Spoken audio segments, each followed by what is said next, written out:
누가복음 10장 30절부터 37절까지 말씀, 원래 25절부터 읽어야 되는데 우리가 다 읽지는 않았습니다. 오늘 이 말씀은요, 우리들이 너무 많이 들었고 잘 알고 있는 그러한 말씀입니다. 그래서 교회를 다니지 않는 사람들도 익히 알고 있는 그러한 말씀입니다. 이웃이 누구인가? 라는 말씀이죠. 예수님께 나와 어떤 율법학자가 물었습니다. 누가 우리의 이웃입니까? 어쩌면 이 율법학자의 마음 가운데는요, 예수님께 지금 묻고 있지만 그 안에 대답이 있을 것 같습니다. 그가 생각하고 있었던 이웃이 있었던 것입니다. 예수님께 어떤 이유로 물었는가? 어제의 말씀과 이어지는 율법학자와 바리새인들, 사두개인들, 이 사람들은요, 예수님의 말씀대로 살려는 의도가 아니라 예수님의 말씀을 자꾸 걸고 넘어지려는 어떤 이유를 찾으려고 하는 사람들이었습니다. 유럽에 사는 어떤 한국 사람의 이야기인데, 이제 17살 아들을 키우고 있는데, 처음 이 체코란 나라로 이사가서 살았을 때에 아들 때문에 참 마음고생이 심했다고 이야기합니다. 인터넷이 그렇게 발달하지 않았던 그 시대에 당시 체코에서는요, 한국이란 나라가 참 생소했고요, 유일한 아들이 동양인이었다고 합니다. 그러니까 이 아들은요, 이들에게 이웃이 아니었던 모양입니다. 그래서 학교에서 연필 한 자루만 없어져도 늘 아들이 지목당해서 이분의 마음이 굉장히 아팠다고 합니다. 그래서 아들에게 연필 100자루를 사가지고 들려보냈다고 합니다. 아이들이 믿지 않았지만, 야, 우리 집 연필 공장에, 이렇게 거짓말을 하면서, 유일한 동양인 아들이었던 이 아들은요, 학교에서 수업하다가 선생님에게 늘 지적을 받았습니다. 왜냐하면 눈이 작아서 동양이라서 졸고 있다는 이유로, 야, 너 졸지 마. 그래서 이 아버지는요, 어느 날 아이의 이마에 천을 이렇게 둘러써서 보냈습니다. 이런 글귀를 써서 지금 눈을 부릅뜨고 수업하고 있습니다. 그 아이를 키우면서 참 힘들었던 것은요, 우리가 저 사람을 이웃이라고 생각한다면 다른 것들이 특별하게 보이지만, 그 사람이 나의 이웃이 아니라고 생각한다면 다른 것이요, 틀리게 보이기 때문입니다. 이 아이는 그 학교 속에서 틀리게 보였던 것입니다. 여러분, 우리들이 함께 살아가는 이 사람들을 바라보면서 그들이 우리의 이웃이라고 생각될 때와 그는 나의 이웃이 아니라고 생각될 때는요, 우리가 대하는 태도들이 참 많이 달랐던 것 같습니다. 여러분, 쉽게 설명해서 교회에서 이거 우리 성도야, 우리 성도 아니야, 대하는 태도가 상당히 틀려집니다. 우리가 처음부터 다 읽지 않았지만 25절 말씀에 이렇게 말씀하고 있습니다. 어떤 율법사가 일어나 예수를 어떻게 해요? 시험하여 이르되, 선생님, 내가 무엇을 하여 영생을 얻으리이까? 여러분, 어떤 율법사, 정말 이 율법사는요, 진짜 영생에 관심을 가지고 있었던 것일까? 아니면 예수님을 시험하기 위해서 영생에 관한 물음을 지금 묻고 있는 것인가? 그런데 이 부분에 대해서 예수님의 대답은 우리가 어제 읽었던 말씀처럼 아주 간결하게 다 알고 있는 쉐마의 말씀으로 대답합니다. 26절부터 볼 텐데, 예수께서 이르시되 율법의 무엇이라 기록되었으며 내가 어떻게 읽느냐? 대답하여 이르되 내 마음을 다하며 목숨을 다하며 힘을 다하며 뜻을 다하여 주 너희 하나님을 사랑하고 또한 내 이웃을 내 자신과 같이 사랑하라 하였나이다.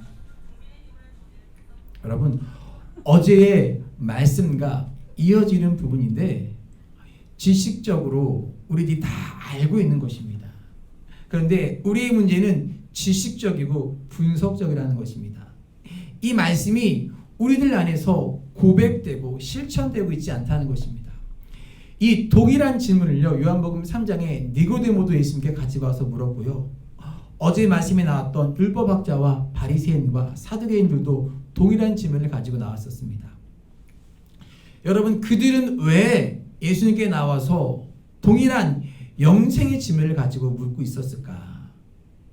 그들은 율법을 너무나 잘 알고 있었지만, 율법을 지키고 있었지만 그들의 마음이 공허했던 것은 아닐까? 그들이 알고 있는 그 지식만을 가지고 해결되지 않는 이 부분에 대해서 어쩌면 예수님의 정체성이 무엇인지 알고 싶었지만 사실은 그들 안에 가지고 있었던 이 공허함에 관한 물음은 아니었을까? 내가 많이 알고 있는데 영생이 정말 무엇이지? 알아도 채워지지 않는 이 마음을 가지고 이들은 예수님께 지금 묻고 있었던 것입니다. 그랬더니 예수님께서 28절 이렇게 대답하셨습니다. 예수께서 이르시되 네 답이 옳도다. 이를 행하라. 그러면 살리라 하시니. 내가 영생에 대해서 이 궁금증을 가지고 갈증을 가지고 물어보았는데 예수님이 뭐라고 말씀하십니까? 내가 다 알고 있구나. 내 말이 옳아. 그렇게 살면 될 것이야. 어제 말씀과 이어지고 있죠. 지식적으로 논리적으로 따지지 말고 너 그렇게 사랑해라. 그러자 율법학자가 다시 예수님께 이렇게 묻는 것입니다. 29절에 보니까 그 사람이 자기를 어떻게 해요? 옳게 보이려고 예수께 여짜오되 그러면 내 이웃이 누구입니까? 이게 우리들의 모습이 사실 내 모습이 여기서 제가 오버랩 됐던 것 같은데 우리는요 이 하나님의 말씀에 대해서 그대로 따르려고 하기보다는요 어떻게 해요? 그 말씀을 가지고 내가 옳게 보이려고 하고 내 의를 드러내려고 할 때가 있는 것입니다. 여러분 하나님의 말씀 앞에서 우리들이 우리의 의를 드러내려고 할 때마다 우리는요 공허해집니다. 하나님의 말씀 앞에서 그것을 논리적으로 살아가려고 할 때마다 우리의 마음은 더 곤고해질 뿐입니다. 여러분 하나님의 말씀은요 말씀대로 살아가는데 능력이 있는 것입니다. 예수님께서 지금까지 하셨던 말씀은요 그들에게 굉장히 충격적인 말씀이었던 것 같습니다. 내가 매일 알고 있는 그 말씀 그대로 행하라. 그러면 내가 살리라 라고 말씀하셨을 때 어쩌면 천둥같이 그들의 내리를 때렸던 말씀일지도 모릅니다. 그런데 오늘 그들의 물음을 인해서 그들은 스스로 자승자박하게 됩니다. 자, 이제 이 물음과 예수님의 대답 가운데서 그들은 한 번도 생각하지 못했던 것을 이제 생각하게 됩니다. 우리가 알고 있었던 유대인들은 성경에 나오는 사두개인들과 이 바리새인들 그들은 누가 이웃인가 누가 나의 이웃인가를 생각하기보다는 누가 나의 왼수인가 그걸 더 많이 생각했던 사람입니다. 그래서 그들은 누군가를 바라볼 때마다 쉽게 비판하고 정죄했던 사람들입니다. 그런데 이 모습이 우리들의 모습이라는 것입니다. 왜 우리는 이웃들에게 이웃의 모습이 먼저 들어오는 것이 아니라 그들의 비난할 모습들이 잘못된 모습들이 우리 눈에 먼저 들어오고 있는지 그를 정말 힘들게 했던 것은요 이 예수님의 대답은 오늘 우리들에게 동일할 것 같습니다. 이제 예수님께서 이웃에 대한 이야기를 풀어나가는데 같이 들어보겠습니다. 여러분 잘 아시는 것처럼 등장인물은 제사장, 레위인 그리고 사마리아인 강도 만난 사람들입니다. 아마도 여러분 율법학자들에게 그에게 제사장 레위는요 친근한 사람이었습니다. 왜요? 어쩌면 그들과 동일 직종에 있었던 사람이기 때문에 안면도 있었을 것이고 교류도 있었을 것이기 때문에 친근했던 사람입니다. 그런데 사마리아인은요 그와 전혀 친근한 사람이 아니었습니다. 이웃이라기보다는요 절대로 같이 해서는 안 되는 그러한 존재였습니다. 어쩌면 지금 예수님의 화법이 이런 것입니다. 우리가 되게 누군가에게 이야기를 할 때 약간 돌려서 이야기하잖아요. 이거 내 친구 얘기인데 그러면 그것이 누구 이야기입니까? 사실은 그 사람의 이야기인 것입니다. 사실은 내 이야기예요. 누군가에게 고민을 이야기할 때 이건 내 이야기가 아니고 이 친구 얘기인데 아는 친구 얘기인데 그건 누구 얘기예요? 바로 내 얘기예요. 아, 너 고민 얘기하고 있는 거구나. 지금 예수님의 화법이 그런 겁니다. 예수님께서 제사장과 레인에 대한 이야기를 하고 있는데 이게 바로 내 이야기야. 여러분 중요한 것은요 오늘 예수님께서 말씀하실 때 이 세 사람이 강도 만났던 자를 만났던 이 세 사람이요 전부 동일한 길을 걸어가고 있었습니다. 그리고 오늘 말씀에 보면요 이 세 사람이 동일한 것을 보았습니다. 강도 만난 자를 보았던 것입니다. 그런데 두 사람은 보고 그냥 지나갔고 한 사람은 보고 불쌍히 여겼습니다. 우리가 여러분 누군가를 보고서 그냥 지나갈 수 있는 것은 뭐냐면 그건 나와 상관이 없다. 그건 내 몸이 아니다. 그렇기 때문에 보고 지나갈 수 있지만 그 사람이 내 몸과 관계되어 있고 나와 관계된 사람이라고 한다면 내 몸처럼 여겨지기 시작한다면 어떻게 해요? 그냥 보고 지나갈 수 없는 것입니다. 예수님께서 오늘 본문 36절에 이렇게 묻죠. 내 생각에는 이 세 사람 중에서 누가 강도 만난 자의 이웃이 되겠느냐. 사실은 이 물음이 이들에게 굉장히 혁명적인 물음이었습니다. 율법학자, 유대인, 그리고 우리들 모두는요, 어떤 생각을 가지고 살아가고 있냐면 우리의 이웃이 누구인가? 우리는 늘 그런 사람들을 찾아왔습니다. 나와 뜻이 맞는 사람, 나와 잘 통하는 사람, 나에게 잘해주는 사람, 나와 뭔가 동일한 것이 연결되어 있는 사람을 우리의 이웃이라고 생각했는데 예수님의 무릎이 혁명적인 것은 무엇이냐면 누가 너희의 이웃이냐가 아니라 내가 누구의 이웃이 되어주었냐 묻고 계신 것입니다. 내가 누구의 이웃이 되어주었느냐. 우리는 이웃을 생각했는데 예수님은요 누가 이웃이 되어주었냐고 묻고 계신 것이에요. 내가 누구에게. 저는 성지순례를 가보지 않았지만 여러분이 듣고 있고 알고 있던 성경 지식으로 보면요 예루살렘에서 여리고로 가는 길은 잘 알려져 있는 길입니다. 그 당시 그 길은요 산길이었고요 강도들이 자주 출몰하는 길이었습니다. 강도를 만날 수 있는 충분한 개연성이 있는 그런 길이었습니다. 바로 그 길을 본문 31절에서 이렇게 얘기하죠. 마침 한 제사장이 그 길로 내려가다가 그를 보고 피하여 지나가고. 다른 성경으로 이 말씀을 보아도요 똑같은 말씀이 똑같게 나와 있습니다. 제사장, 레위인, 사마리아인, 샘 로드 똑같은 동일한 길을 걸어가고 있었어요. 그런데 제사장, 레위인 그들은 그 길을 지나서 다른 길로 가버렸습니다. 그런데 사마리아인만 유일하게 같은 길로 가다가 그를 바라보고 그를 데리고 가서 고쳐줍니다. 같은 길을 가고 있었지만 그 길에서 아픔당한 사람을 바라보며 다른 길로 간 사람은요 이웃이 아니다. 같은 길을 가며 그 길 안에서 그 길에 넘어져 있는 사람을 바라보며 내가 아프고 그 사람에 대해서 무언가 행하는 사람이 이웃이다. 예수님께서 이렇게 말씀하시는 거예요. 여러분 다시 말씀 앞으로 돌아가서 말씀을 정리할게요. 25절부터 28절 말씀 읽겠습니다. 어떤 율법사가 일어나 예수를 시험하여 이르되 선생님 내가 무엇을 하여야 영생을 얻으리이까. 예수께서 이르시되 율법에 무엇이라 기록되었으며 내가 어떻게 읽느냐. 대답하여 이르되 내 마음을 다하며 목숨을 다하며 힘을 다하며 뜻을 다하여 주 너의 하나님을 사랑하고 또한 네 이웃을 내 자신같이 사랑하라 하였으나이다. 예수께서 이르시되 내 대답이 옳도다. 이를 행하라. 그러면 살리라 하시니. 예, 이 말씀이 왜 이들에게 천둥같이 들렸을까요? 이를 행하라. 그러면 살리라. 근데 이 말씀 가운데는요 제사장과 레위인과 율법학자들 너희들은 영생에서 멀어졌구나. 내가 이 말씀을 다 알고 있는데 내 속에 이 말씀이 다 들어있는데 내가 영생에서 멀어져서 공허하구나. 예수님께서 우리들에게 사랑을 말씀하셨는데 우리들이 그 사랑에서 멀어져 있구나. 지금 그런 상황에 처해 있는 것입니다. 아무리 제사장이라도 영생의 길에서 멀어졌다고 말씀하고 있습니다. 여러분 아무리 오랜 신앙생활을 했어도 신앙의 연수가 깊고 높아도요 영생의 길에서 멀어질 수 있다는 것입니다. 맥스 루케이도의 토비아스의 우물이라는 이야기가 있습니다.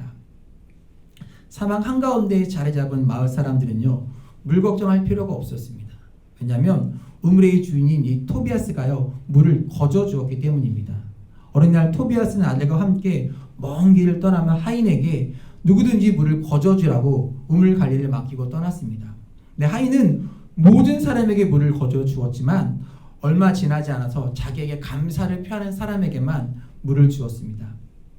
또 시간이 흐르자 자기에게 잘 보이는 사람에게만 물을 주었습니다. 그래서 주민들은요, 이 하인의 눈밖에 나지 아니라고 안간힘을 썼습니다. 그러던 어느 날 우물가에 주인의 아들이 나타났습니다.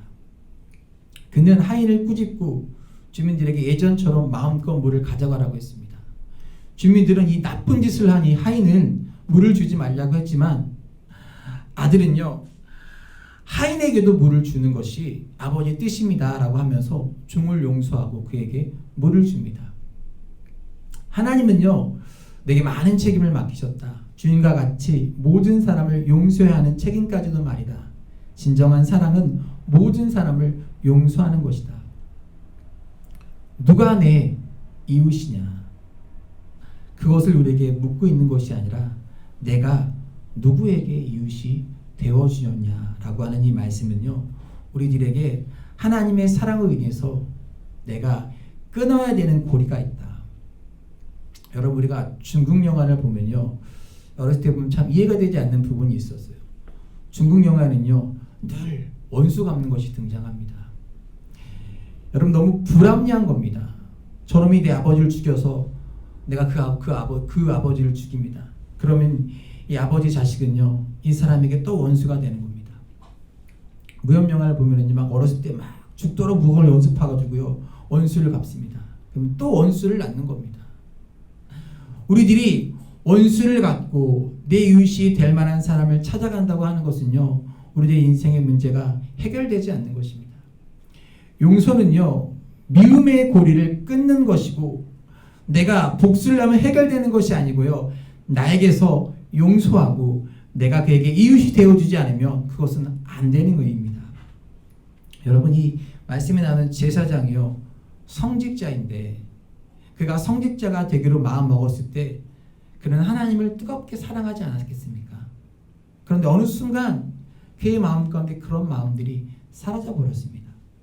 그래서 그는 강도 만난 자를 바라보고요, 그 강도 만난 자를 돕지 않아야 되는 이유가 있었던 것입니다. 우리가 흔히 두 가지 얘기하는데 아마 저 제사장에게는 정당한 이유가, 어떤 이유가 있을지 몰라. 그는 제사를 드리러 가야 되든지 바쁜 일이 있었는지 몰라. 레위인에게도 여러분 동일하게 이유가 있을지 모릅니다. 그래서 그들은 그곳에 이르러서 그 사람을 바라보고 피해갑니다. 피해가요. 피해가야 되는 이유가 그들에게 뭔가 이유가 있었을지 모릅니다. 우리 가운데 사랑이 식었다는 증거는요, 내가 저 사람을 사랑하지 않아도 되는 증거를, 이유를 찾기 시작할 때, 내가 사랑한다고 하는 증거는요, 이유가 없는 것입니다. 여러분, 하나님이 우리를 사랑하시는 그 사랑은요, 이유가 없으신 그 사랑입니다. 그 사랑은요, 자비하신 사랑이라고 말씀하시는 것은요, 하나님은 여전히 지금도 우리를 사랑하시고 찾아오시기 때문입니다. 만약 하나님께서 우리를 사랑하려고 하시는데 사랑해야 될 만한 이유와 증거를 찾고 계신다면 우리를 사랑하지 못할 이유와 증거는 셀 수도 없이 많은 것입니다. 우리가 이 말씀 가운데 조금 상상력을 발휘해서 생각해 봅시다. 이 강도 만난 사람은 유대인이었을까요? 사마리아인이었을까요? 아마 유대인이었을 확률이 더 높습니다. 예루살렘에서 여리고로 내려가는 지역은요, 유대 지역이었습니다. 그리고 사마리아인이 이 지역을 지나가게 되었을 때는요, 참 많은 수모를 당했을지도 모릅니다. 왜냐하면 유대 사람들은요, 사마리아 사람들을 사람으로 취급하지 않았기 때문입니다.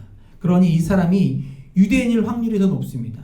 그리고 그 길은 늘 강도가 출몰하는 길이었습니다. 또 한 번 상상력을 발휘해 본다면 제사장과 레위인은요, 그 길을 지나가면서 그들의 일을 가지고 그냥 아무 문제 없이 지나쳤을지도 모르지만 사마리아인이 거기에 오기까지, 그 길을 내려갈 때까지 그는 어떤 어려움을 당했을지도 모릅니다. 모욕을 당했을지도 모르고 수치를 당했을지도 모르는 일입니다.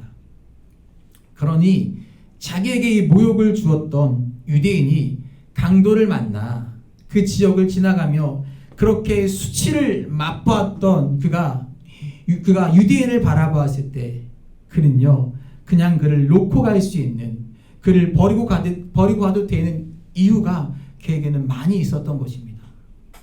내가 이렇게 무시를 당하고 살았는데 그냥 가도 되지. 그런데 사마리아에게는요 그런 이유가 아니라 강도 만난 자를 바라보고 불쌍히 여겼던 겁니다. 아, 저 사람이 강도를 만났네. 아, 피를 흘리고 있네. 아이고 아프겠다. 그리고 긍휼히 여기는 마음, 그 사람을 바라보고 불쌍히 여기는 마음으로 자기 동물에 태워서 그를 주막으로 데려가서 그를 기꺼이 자기의 돈을 지불하고 그 사람을 구해줍니다.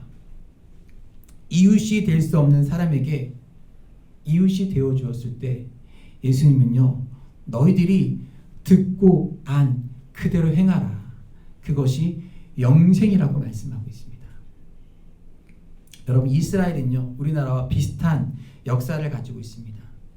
이스라엘과 유다라고 하는 곳에서 사마리아인들이 만들어졌던 것은요 그들의 역사 가운데 아수르라고 하는 강대국이 침입해서 혼혈된 민족이 피가 섞인 사람들이 사마리아 사람들입니다.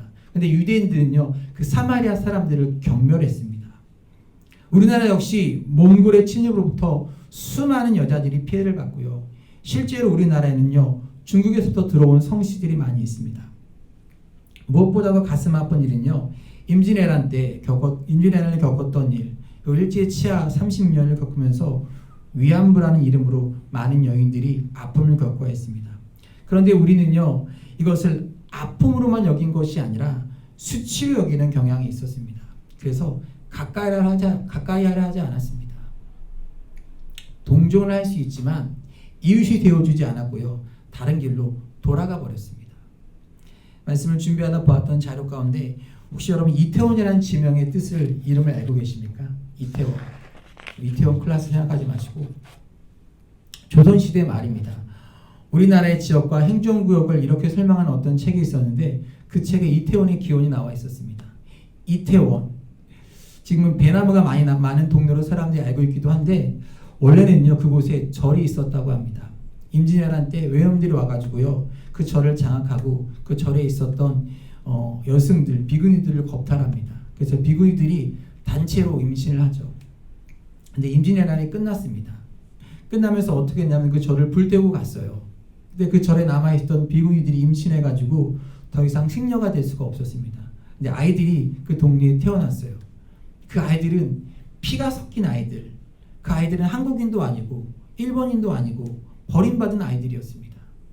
아무도 가까이 하고 싶지 않았던 아이들. 그래서 그 동네 이름을 이태원이라고 부르기 시작했습니다. 다르리, 그래서 이태원이에요. 다른 아이들이라는 거예요. 다른 동네 아이들, 우리랑 다른 아이들이라는 뜻이죠. 이태원. 그러면서 그 동네 사람들이요 거기다가 배나무를 심기 시작했대요. 그래서 이게 다르리가 아니라 배나무 리를 써서 여기는 배나무들이 심어있는 동네야, 이렇게 이름이 바뀌었다고 합니다. 우리 스스로 참 나쁘지 않습니까? 왜 우리는 아픔 당했던, 내가 아픔을 당하지 않은 그것만으로 그 아픔을 당한 사람들을 우리와 그냥 다른 사람으로 바라보고 우리는 보듬어 주지 못하고 우리는 왜 그렇게 이웃이 되어주지 못했는지, 오늘 이 말씀이 우리들에게 강력하게 도전하고 있는 것입니다.